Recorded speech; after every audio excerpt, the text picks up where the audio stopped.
expected. A little better starting position out of Ricky in qualifying last night. I'm sure he'll talk about that. I didn't screw that up for him, but we expected to be a little further up the line, but they put some more traction compound down on the racetrack, which is going to make it maybe a little easier to drive and a little less good for Ricky. Ricky likes it when it's too hard for most people to do. It's just right for Ricky.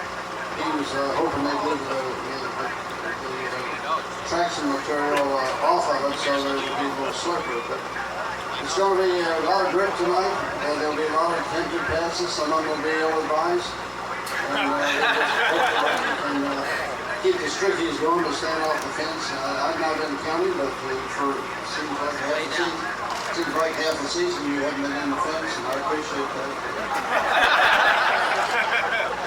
The cheese will get by you if you can see the checkered flag and there's nobody more than a car or two in front of him at the end here. I think we'll probably have to sacrifice the side of the car to try to win the race. But hopefully we'll be able to have a good solid car with all the corners on it until the end of the race, and we'll be able to race for the win if things work out in our favor. It was also brought to my attention that I also had not won at Chicago, which is in my own backyard, and Indianapolis as well. So the racetracks that I would consider my home tracks, I've not done as well with as we have at the others. Home tracks for the drivers and for the other crew chiefs and things. I'm unique and being from this area myself. But we've enjoyed the Fifth Third relationship. Steve said in business. Fifth Third, the business up north employs about 6,000 people, and we do a lot of engineering work for the car companies and for the defense industry and other things. And we've got, seems like there's not just one bank that's willing to bet everything on us. So we have generally 2 or 3 banks that cooperate with one another and share the risk of the automobile industry and the other things that are going on. But Fifth Third is back in the mix up there again. They're back in the partnership with the other banks. And I enjoy doing my personal banking in Fifth Third.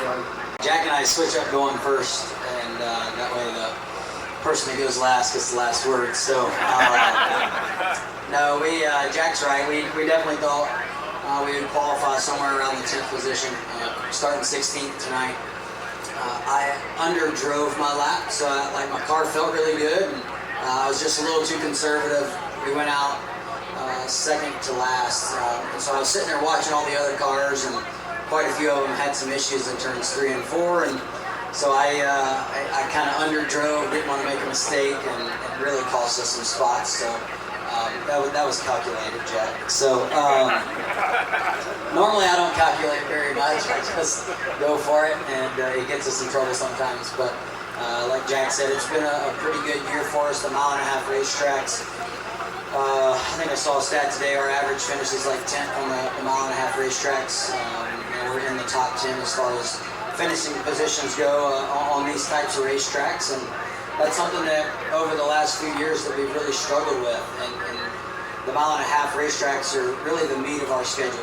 We have a lot of them, and they're all very unique and different, but they're all the same size. And so this one here at Kentucky, quite a bit different than all the other 1.5-miles we go to.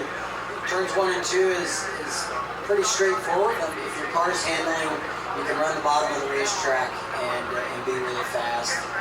In the Xfinity race last night, towards the end of the race, the middle groove of the racetrack came in, and everybody was using that to pass cars. And the cars that were still good, though, were still running the bottom. Down in turns 3 and 4, with the new traction compound that they have here, it's the first time we've ran it at Kentucky.